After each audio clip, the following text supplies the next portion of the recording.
The first thing Gareth saw, piercing the dusty amber glow of dying coals in his forge, was the impossible cascade of chestnut hair against blackened stone, and then the crimson stain blossoming across rough-spun wool. His heart, a creature long accustomed to the steady, solitary rhythm of hammer against anvil, slammed against his ribs with the force of a mule kick. For a stunned moment, he could only stare. A woman, a peasant woman, wounded, perhaps dying, lay there as if dropped from heaven's vault, an emissary from a world of violence and pain he had long sought to escape in these Welsh borderlands. He hadn't uttered a word to another soul in weeks. Yet the sight of her, so vulnerable and utterly out of place among his tools and cooling iron, spoke to a part of him he thought long dead. This wasn't just an intrusion. This was a cataclysm.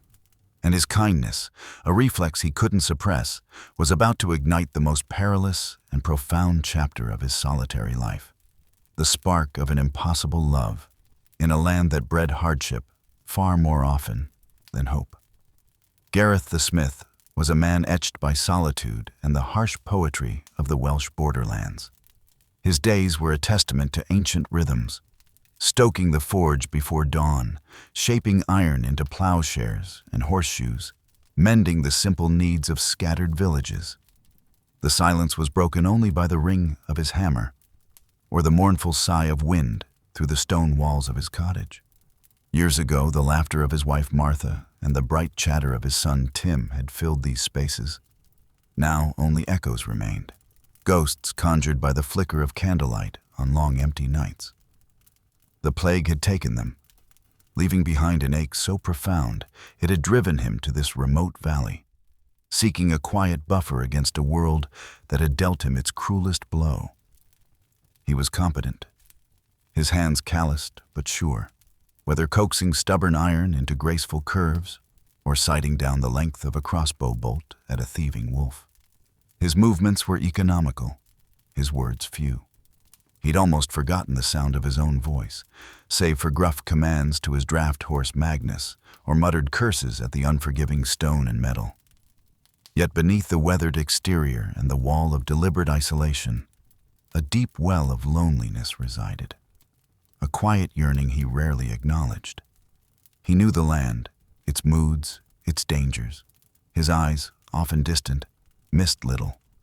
The nervous flick of a rabbit's ear, the distant spiral of a hawk.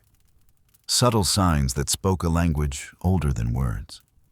This ingrained awareness, a residue from a life before the forge, a life he tried to bury as a castle guard before grief consumed him, was stirring now, a cold premonition that the fragile peace he'd so painstakingly constructed was about to be shattered.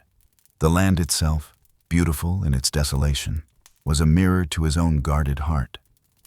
Vast, a little broken, but still capable of unexpected life.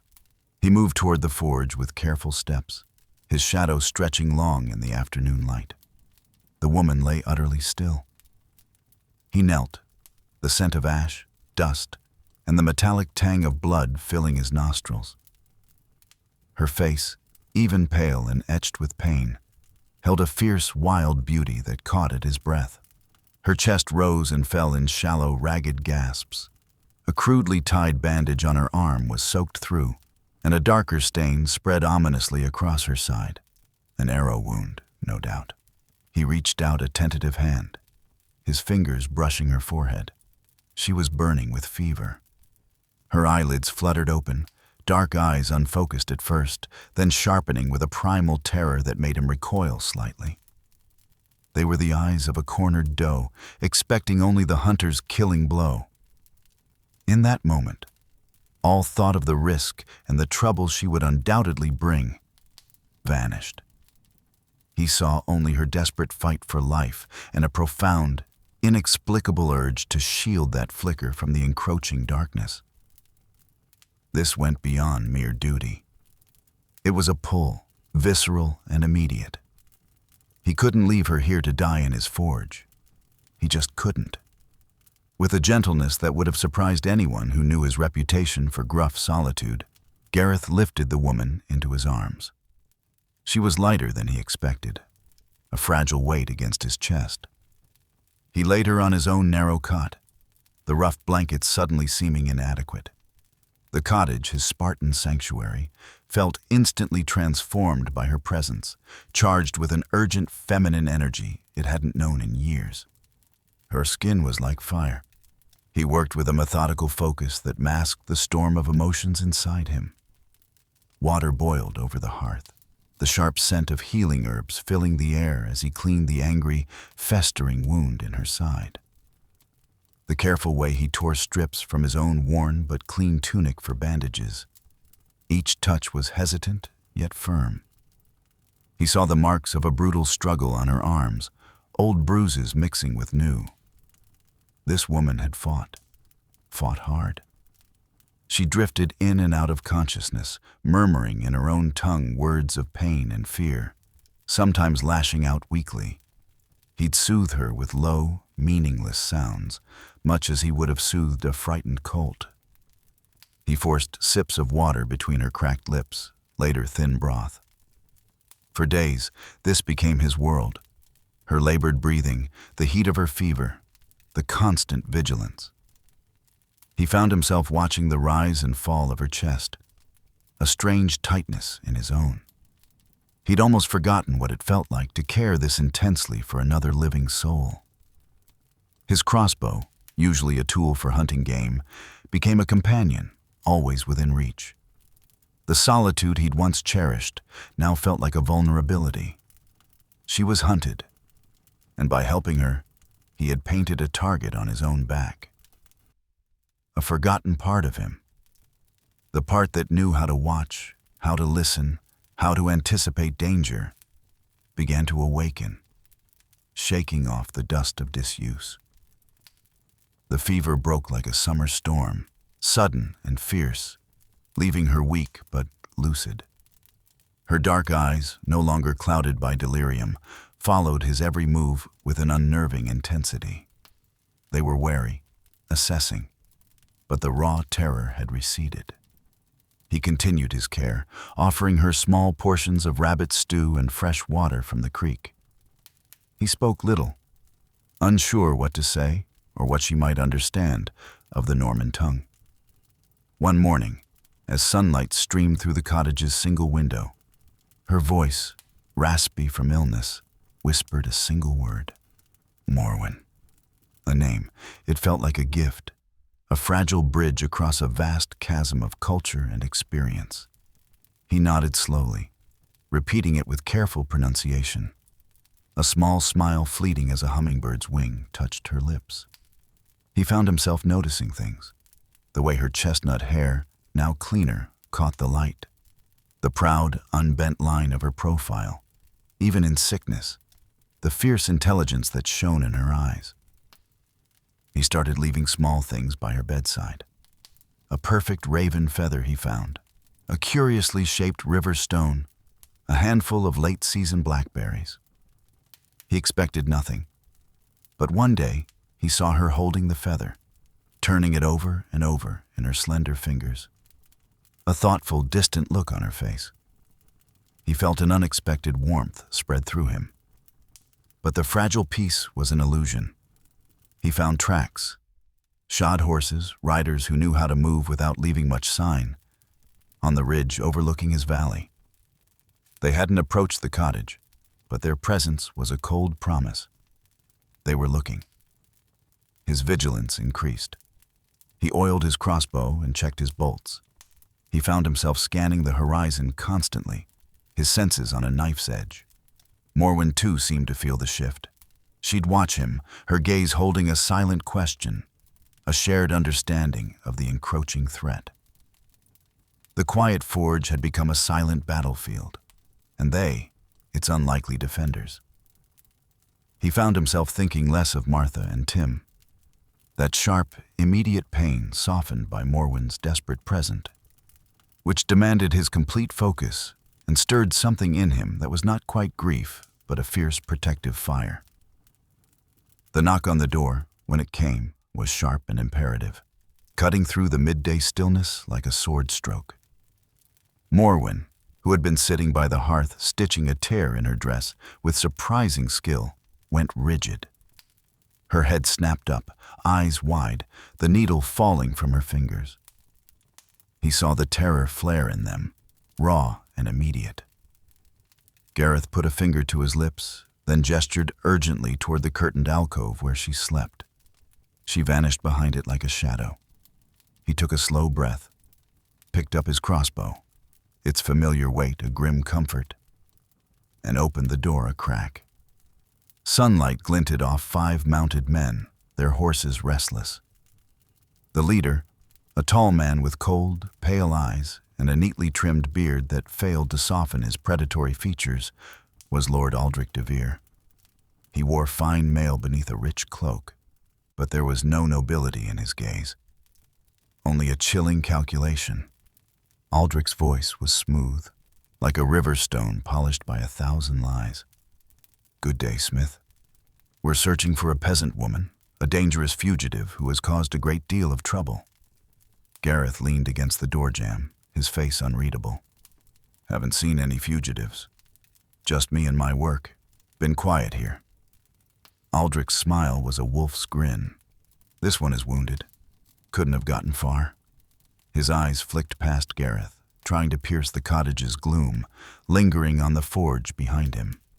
A burly man with a vicious scar cleaving his cheek, Cutter, Aldrich's brutal enforcer, spat a stream of dark juice contemptuously close to Gareth's boots. "She's slippery as an eel, that one, but we always get what we're after." Gareth's hand tightened on his crossbow.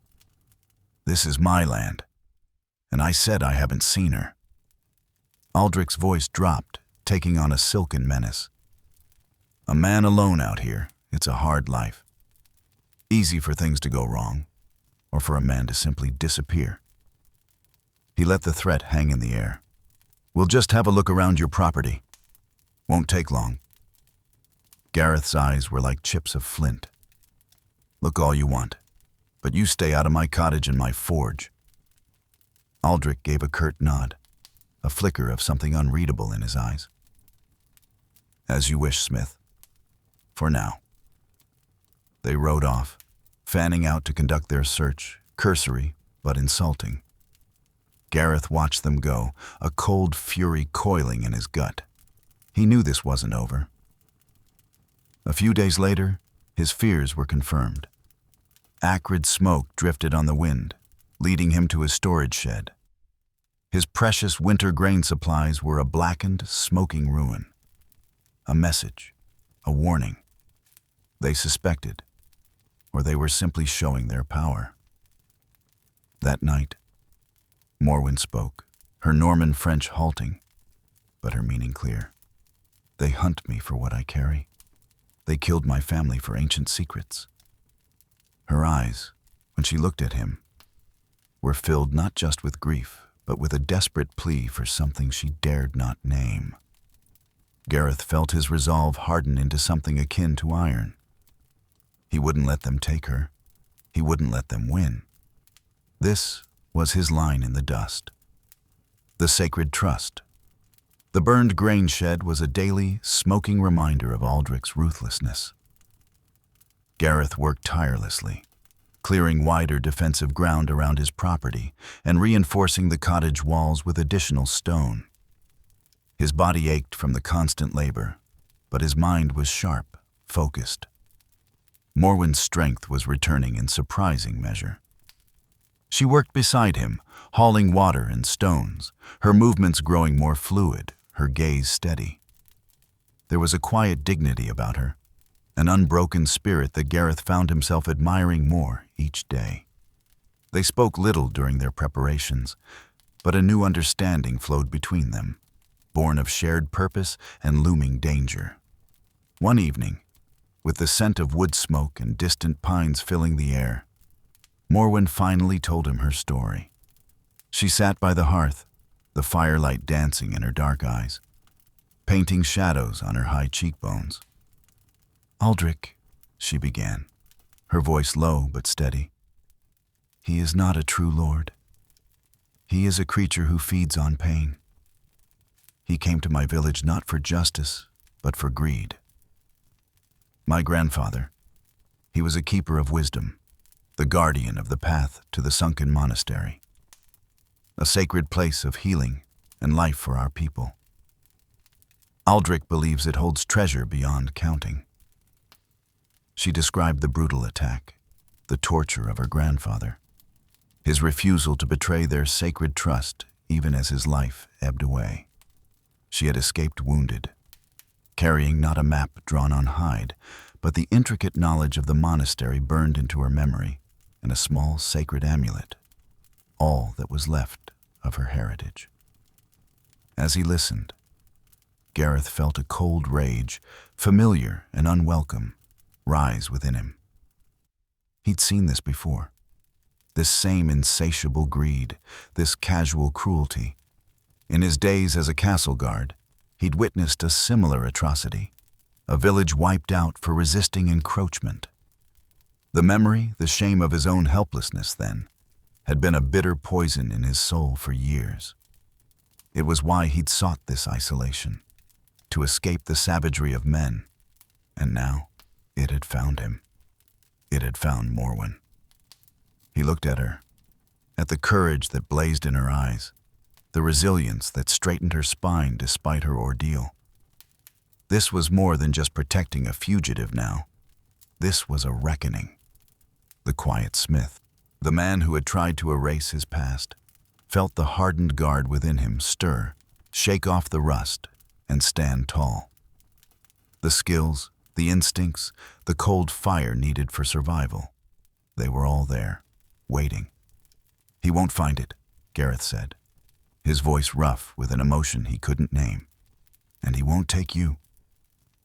His hand, almost of its own accord, reached out and briefly covered hers where it rested on the rough-hewn table.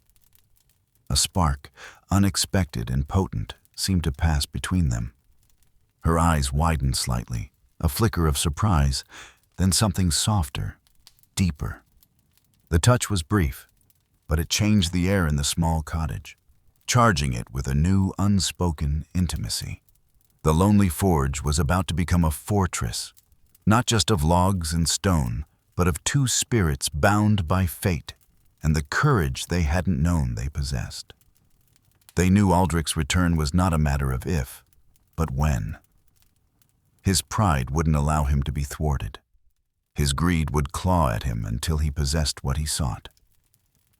Gareth and Morwen moved with a grim, shared purpose, transforming the forge and cottage into a calculated death trap. Gareth's knowledge of every rock, every gully, every patch of treacherous ground became their blueprint. Morwen, her movements now swift and sure, possessed an intuitive grasp of camouflage and deception that complemented his tactical thinking. She showed him how to use crushed leaves and shadows to become nearly invisible, how to read the wind for the faintest sound. He, in turn, taught her the deadly mathematics of crossbow range, the best angles for ambush. Woodpiles became breastworks. Loose stones were arranged to create treacherous footing for charging horses. The narrow creek bed became a channel into an ambush. They worked from before dawn until after dusk, their hands often brushing, their eyes meeting in moments of shared intensity. He noticed the way a strand of her chestnut hair would escape its braid and curl against her cheek, the determined set of her jaw, the grace in her movements even when hauling heavy stones. She, in turn, saw the way his eyes, often so somber, would soften when he looked at her, the quiet strength in his hands, the unexpected gentleness in his rare smiles.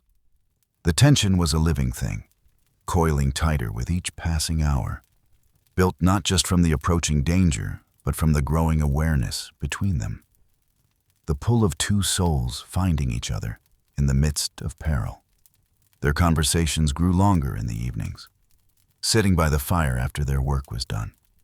She told him of her childhood in the village, of her grandfather's teachings about the old ways, the sacred places that held memory and power. He shared fragments of his past, not the grief, not yet, but glimpses of the man he'd been before loss reshaped him. They were building something together, brick by brick, trust by trust, touch by touch. The physical preparation was methodical and thorough. Every approach to the cottage was mapped and planned for. They created hidden caches of crossbow bolts, positioned obstacles that would force attackers into killing zones, prepared escape routes if the cottage became untenable. Gareth's military training, dormant for years, awakened fully. Morwen's knowledge of the land, of moving unseen through forest and field, proved invaluable. But it was the emotional preparation that surprised them both.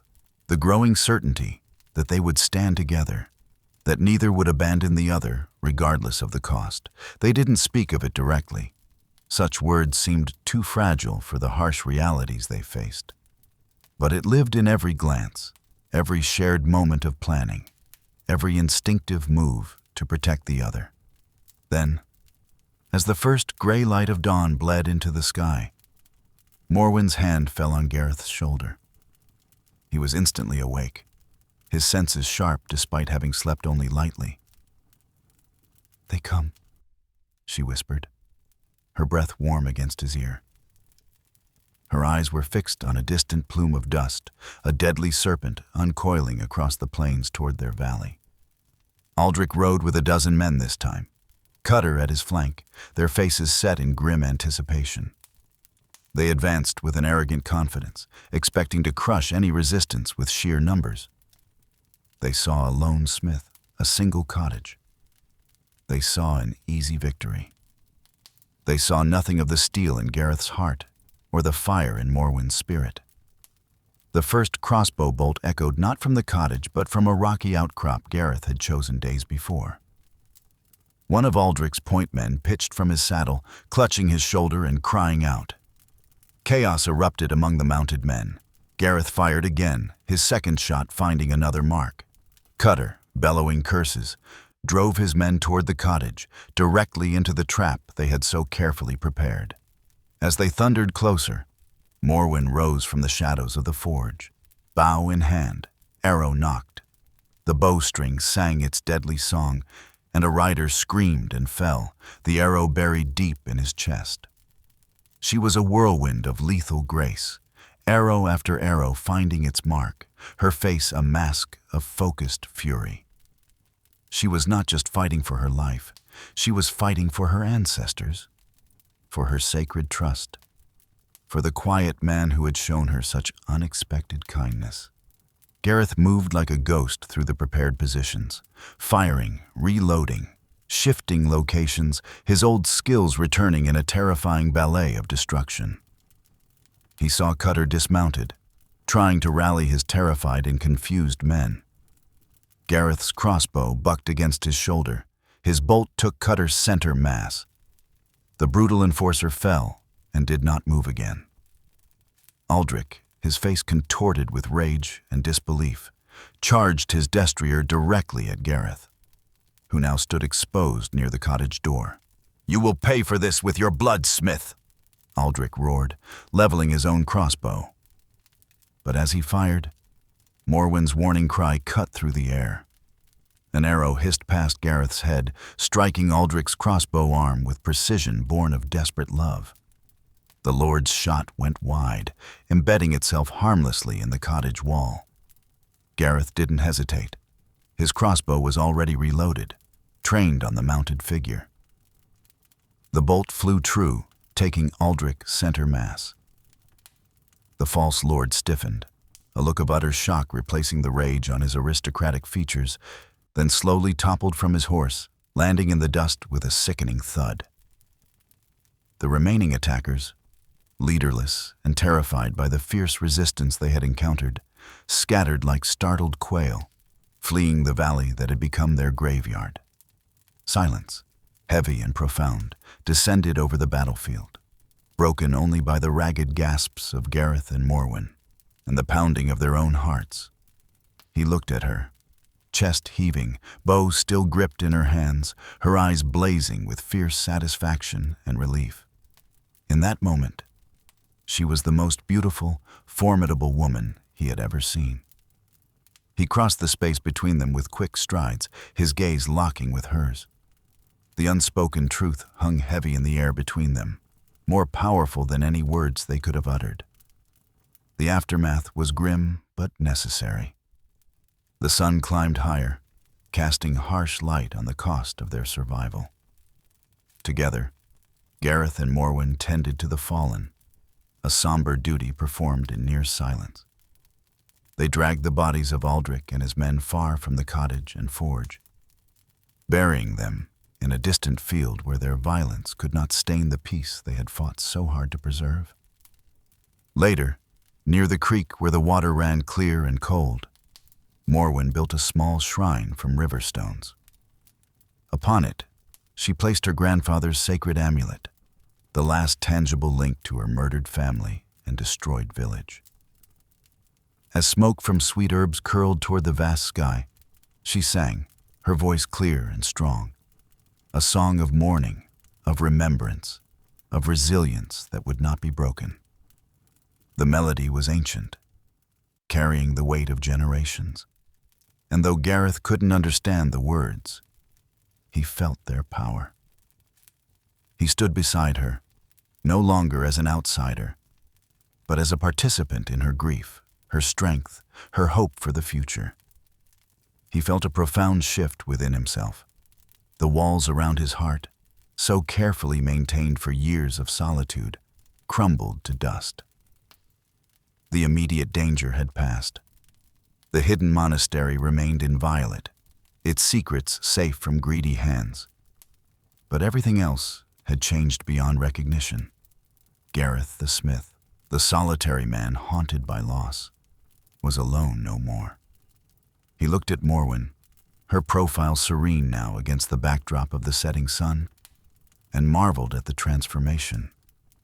Her presence had not just disrupted his carefully ordered life, it had reawakened it, brought it blazing back to vibrant color after years of gray existence. He had protected her, yes, but she, in turn, had saved him from a different kind of death entirely, the slow erosion of the soul by loneliness and unhealed grief. She turned those dark eyes to meet his, and this time her smile was open, radiant. Sunrise after a long night of storms. It held gratitude, respect, and something more, something deeper that mirrored the burgeoning emotion in his own chest. He reached for her hand, his calloused fingers closing around hers with infinite gentleness. It felt right, incredibly right, as if this moment had always been waiting for them at the end of their separate roads of sorrow. The path ahead remained uncertain, fraught with the challenges of a harsh land and the complexities of two different worlds learning to become one. There would be practical matters to resolve, a future to build from the ashes of their separate pasts. But as they stood together, hand in hand, watching the first stars begin to prick the darkening sky above their quiet valley, there was no fear in either heart, only a sense of shared destiny, of hard-won peace, and the quiet, powerful promise of a love story just beginning beneath the eternal heavens. Thank you for being here. Please subscribe if you liked this story. I chose another video for you if you'd like to continue the journey.